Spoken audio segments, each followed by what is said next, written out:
So when I was in the 10th grade, the most unfortunate thing that could ever happen to me happened. I was in a PE period basketball session and we were playing basketball super casually, but also obviously it got competitive, and me and this one girl were going for the same ball, and for some reason, instead of taking the ball normally, she decided to bash into me, and I happened to fall wrongly on my very weak ankle. And I went about the school day thinking nothing had happened and it was completely fine. And by the time I got home, my ankle was like the size of the basketball and it was also purple. Long story short, I had fractured it. And the catch of the story was that I fractured it 1 week before like the biggest house events that the year had, and I also happened to be house captain. So as you can imagine, it was like the end of the world for me. I was in a cast for the next 6 weeks. I couldn't play football, basketball, or any of the other events, and I was like, I'm gonna let my whole house down. Eventually, it ended up being fine, but I'm sure you understand what I mean about the feeling of everything feeling so big when we were in school and your house mattering like more than anything in the world, and these games mattering more than anything in the world, and getting so competitive about it. And that is what I want to talk to you about today. I want to talk to you about the games that we played when we were younger and just how fun that competition was. And I'm going to be ranking 9 of those games. So the first game we have is Kho. If you're not familiar with what Kho is, it's a super old Indian sport, and it's fast, it's strategic, it's very physical. It's basically like tag, but with a lot more tactical planning, I guess. The team that is doing the catching is sitting in a line, and then the runners are kind of like weaving in and out of this line. And as a catcher, you can't change direction or have the same mobility as the runner, so it can get very frustrating.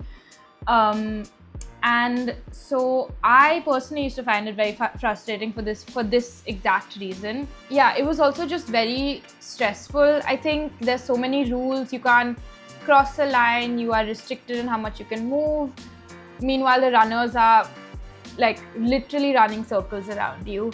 And then in the heat of that moment, you get super stressed and then super aggressive. And because of your stress, when you're like passing on your chasing situation, and you give Kho to another girl, she doesn't get up fast enough or she falls, and then that basically becomes useless.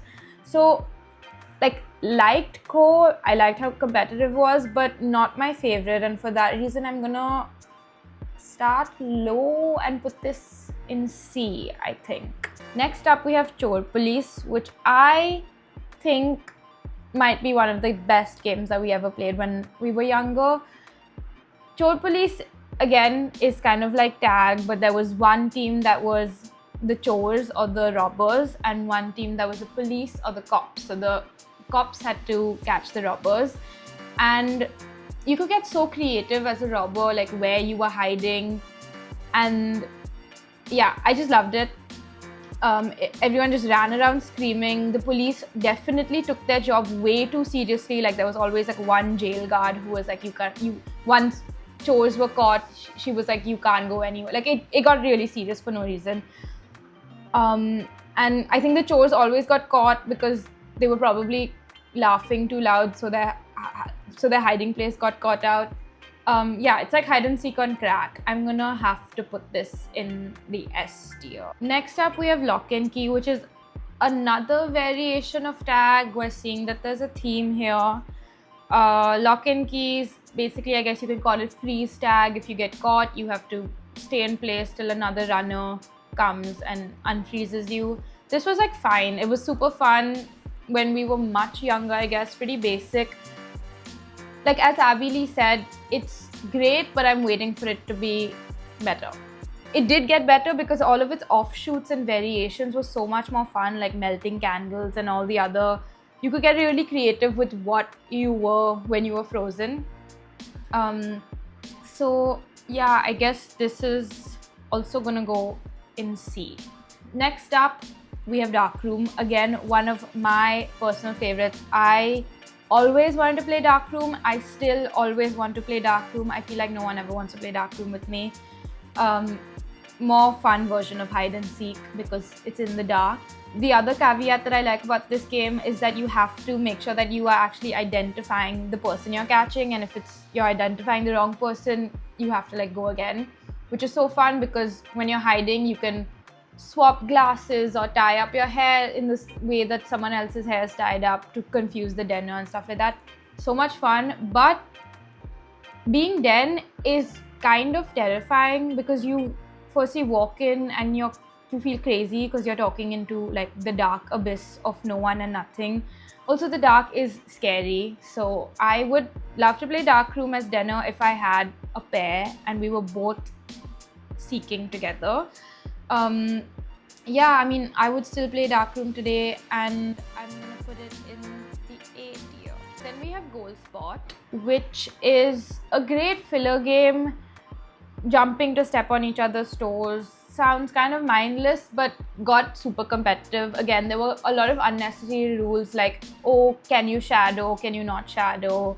And, you know, like, if you flinch, then you've moved and then you're out or whatever. Like, it kind of got like unnecessarily rule focused, but it was fun. I don't know, like, I like it. I would probably play it today. I'll put it in B. It's, yeah, like average, I guess. Next up is Banana Split, which this one really feels very girls' school game to me. And if you haven't played Banana Split, it involves rock, paper, scissors. So two people are standing and their like front toes are touching each other.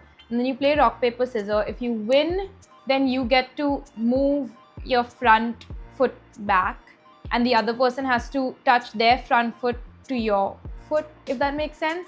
And then if you keep losing, you have to keep moving your front foot ahead. So I guess the objective is that at some point you land up in a split, which is what made it hard.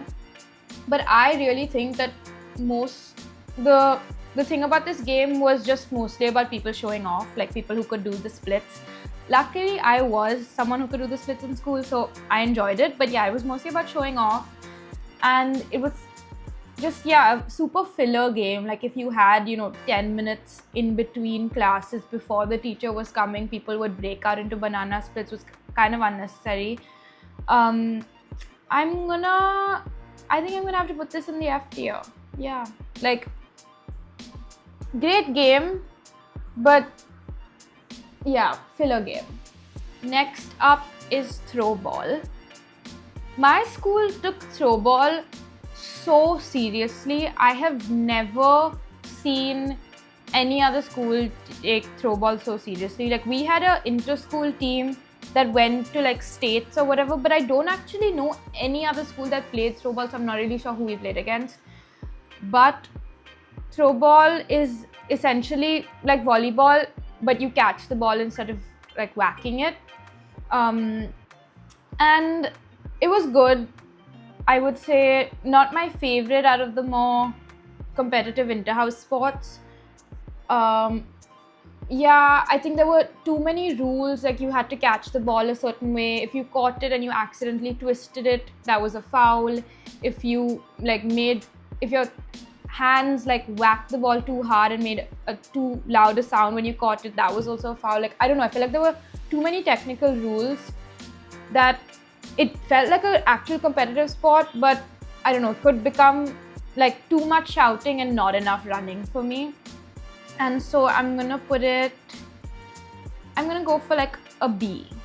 And now we move on to dodgeball. Again, another sport that we used to play inter-house. This, we didn't play it in the way that you see dodgeball played in like American movies. We played dodgeball in where one team would form a circle, and then the other team, the jumpers, would come in like sets of 3, and you had to get as many jumpers out in the time allotted. And I loved dodgeball. It was so fun. The jumping was like, it was such a challenge to like you go in the first set and then you try and stay there as long as you can, and as the longer that a jumper was in, the louder the crowd would get, people would get more intense, the throwers are making more mistakes. It was great. I loved it. I'm gonna put this in the A tier. And then last but not least, and might be my most favorite sport / game on this list that I miss the most playing, is Langdi. So again, if you don't know what Langdi is, it's another variation of tag, but except the catcher is on one foot, so she's hopping around on one foot. And if you haven't played Langdi, like not in a casual sense, but like competitively, you are missing out, because it is so fun. And yes, you can gamify it in a way that there is structure and rules. We used to play where again, the runners would come in sets of 3, and then the hopper would have to try and stay in as long as she could and catch as many people as she could in that time. And there was like a boundary to make it kind of easier on the hopper, so she's not like hopping 100 meters at a time or whatever. It was so fun. I remember, because it was inter-house, so intense, so competitive, and I was like, I cannot put my foot down even if it's gonna fall off, because I cannot let my house down. So that was the vibes of Langdi, and for that reason, I'm gonna put it up there with Chor Police in the S tier. And that is all of our games. Yeah, I really miss school days specifically for these games and for this competition. So let me know what you think, if I should do a part 2, if you agree with me, if you disagree with me, if I missed out any games that you played when you were younger. Yeah, let me know in the comments, and I'll see you next time on the Ready Set Curl show, or maybe on the field.